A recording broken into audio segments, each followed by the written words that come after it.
జీవితంలో ఒక్కసారైనా చేయాల్సిన యాత్ర చార్ధామ్. లతగారి ఆధ్వర్యంలో సంప్రదించండి.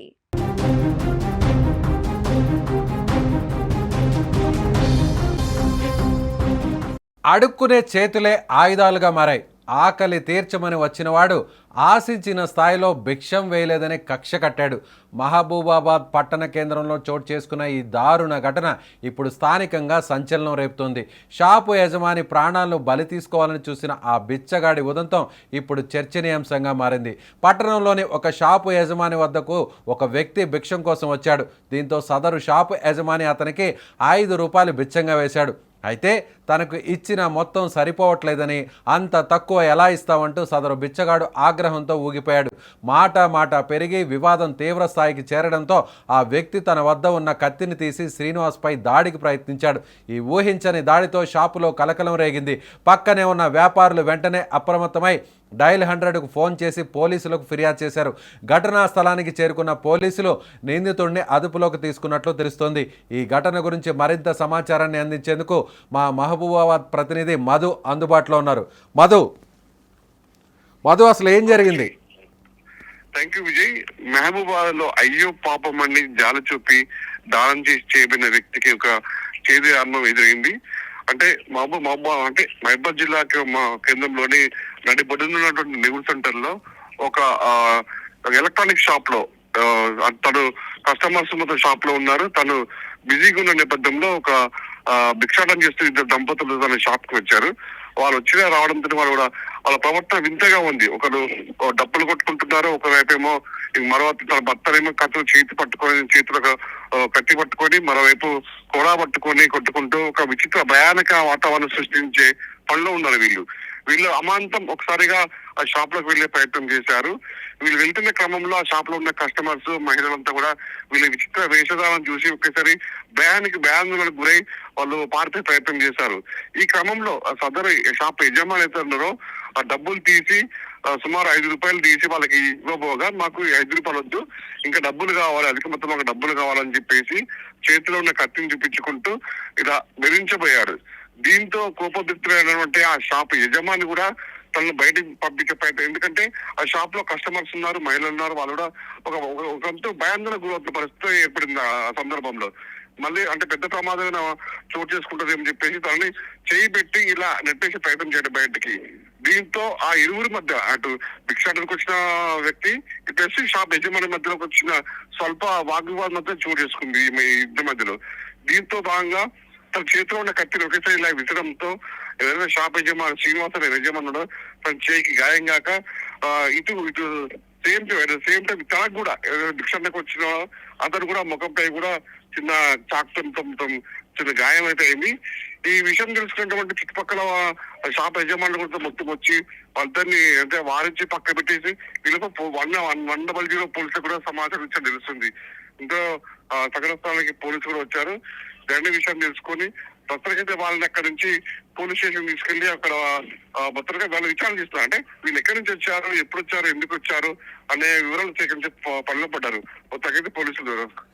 అయితే ఈ తప్పు యాచకూడదే అంటారా? యాచకూడే ఈ విధంగా డబ్బులు తక్కువ 5 రూపాయలు ఇస్తావా అని కావాలని బెదిరించి అలా మాట్లాడడం వల్లే ఈ ఘర్షణ అంతా చోటు చేసుకుంది అనుకోవచ్చు. అందులో అతను కత్తి కూడా పట్టుకున్నాడు. అంటే మనం విజువల్స్లో ఆ డిఫర్డ్ విజువల్స్ని మనం చూపించలేకపోతున్నాం. సో ఆల్రెడీ ఆ విజువల్స్ కూడా మన దగ్గర ఉన్నాయి. అయితే ఆ కత్తిని పట్టుకోవడానికి ఎలా వచ్చాడు? అంటే కత్తి పట్టుకొని ఎందుకు వచ్చాడంటే ముందుగానే ప్రీ ప్లాన్డ్గా వచ్చాడా, లేదంటే యాదృచ్ఛికంగా జరిగినటువంటి ఘటనగా దీన్ని భావించవచ్చా? యాక్చువల్ గా మహబూబాబాద్ జిల్లా వ్యాప్తంగా కూడా, తెలంగాణ రాష్ట్ర వ్యాప్తంగా కూడా ఈ యాచకులు అనేవారు మంగళ, బుధ, గురు, శుక్ర, శని, ఆదివారాలకు ఒకరొక విధంగా కేటగిరీ వైజ్ గా వీళ్ళు మహబూబాబాద్కి వస్తుంటారు. ఒకరోజు శుక్రవారం పూట సన్యాసులు, ఆదివారం పూట వాళ్ళు అంటే సన్యాసులు వచ్చి రకరకాలుగా యాచకులు ఉంటారు. కాబట్టి నేను అంటే తను ఈ యాచక వృత్తి నేను మహబూబాబాద్ గత కొన్ని సంవత్సరాల నుంచి నేను ఇదే వృత్తి చేస్తున్నాను. నేను మాది కరీంనగర్ పక్కన ఉన్నటువంటి ఊరు, మాకు అక్కడి నుంచి ఇక్కడికి వచ్చాము. మేము ఇక్కడికి వచ్చి అంటే మహబూబాబాద్ ఉన్నటువంటి బస్సు పక్కన ఒక షెల్టర్ ఏర్పాటు చేసుకున్నాము. మేము ఇలాంటి అంటే దారుణాలకు ఉరిగట్టము, అంటే వాళ్ళు ఏదైనా ఉదాహరణగా ఇస్తే బాధ తీసుకున్న తప్పితే మేము ఎలాంటి దృష్టిలో మేము పాల్పడము. కాకపోతే నేను వెళ్ళిన సందర్భంలో వాళ్ళ ఇంట్లో షాప్ లో కస్టమర్స్, కాకపోతే నేను ఎక్కువ డిమాండ్ చేయలేదు. తనే షాప్ లో పిల్లలు అని చెప్పేసి బయట నెట్టేసే ప్రయత్నం చేశారు. ఇంట్లో నేను కూడా ఒకేసారి వారించే ప్రయత్నం చేశాను. ఇందులో భాగంగా చేయకున్న కత్తి కూడా తనకు ఇంకో విషయం ఏంటంటే దీంట్లో వృత్తి ఏదైతే చేస్తున్నారో ఆ వృత్తిలో భాగంగా చేతిలో ఆ కత్తి పట్టుకోవడము వీపులో కూడా వేసుకోవడం ఇది ఆనవాయితీగా వస్తుంది వీళ్ళకి సాంప్రదాయం అంటే అది ఆ సాంప్రదాయంతో పాటు దీన్ని పోలీసులు మాత్రం వీళ్ళు అదుపు తీసుకొని విచారిస్తున్నారు. వీళ్ళు ఎందుకు వచ్చారో ఎప్పుడు వచ్చారు ఇక్కడికి అని చెప్పేసి మొత్తానికైతే ఈ సంఘటనతో మహబూబాబాద్ జిల్లా వ్యాప్తంగా ఉలిక్కిపడని చెప్పి ఎందుకంటే సాధారణంగా షాప్ లో అందరూ కూడా గిరాకీలో ఉంటుంది, ఎవరో ఒకరు యాచకులు వస్తుంటారు. ఇప్పుడు రేపు పొద్దున వేరే యాచకులు వస్తే వాళ్ళకి ఏం సమాధానం చెప్పాలి, వాళ్ళు ఎలా వెళ్ళగొట్టాలని ఒక మీమాంస పడ్డారు రమేష్ వాళ్ళు. Right okay thank you Madhu. So ఇది అక్కడ స్థానికంగా జరిగినటువంటి ఘటన గురించి మా ప్రతినిధి మధు అందించినటువంటి సమాచారం. సో మధు చెప్తున్న దాని ప్రకారం ఇద్దరి మధ్య ఘర్షణ జరిగింది. ఆ ఘర్షణ వాతావరణంలోనే ఇదంతా చోటు చేసుకున్నట్టుగా తెలుస్తుంది. అసలు ఇద్దరు యాచకుడు ఏం మాట్లాడుతున్నాడు, అలాగే ఆ షాపు యజమాని ఏమంటున్నాడో కూడా ఒకసారి వాళ్ళ వాయిస్లో వినేటువంటి ప్రయత్నం చేద్దాం. ఇవి తినేదు ఇవి ఇయర్ కానీ చెప్తారు పక్క అప్పటికి రంగా చెప్తావా చెప్తావా ఎందుకంట ఉట్టగంటే ఉట్టగంటే దేనికి దేనికి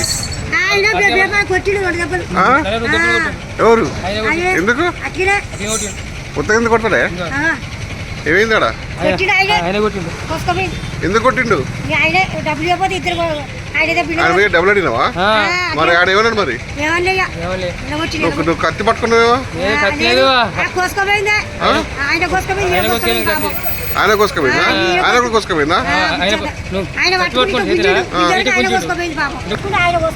ఎందుకు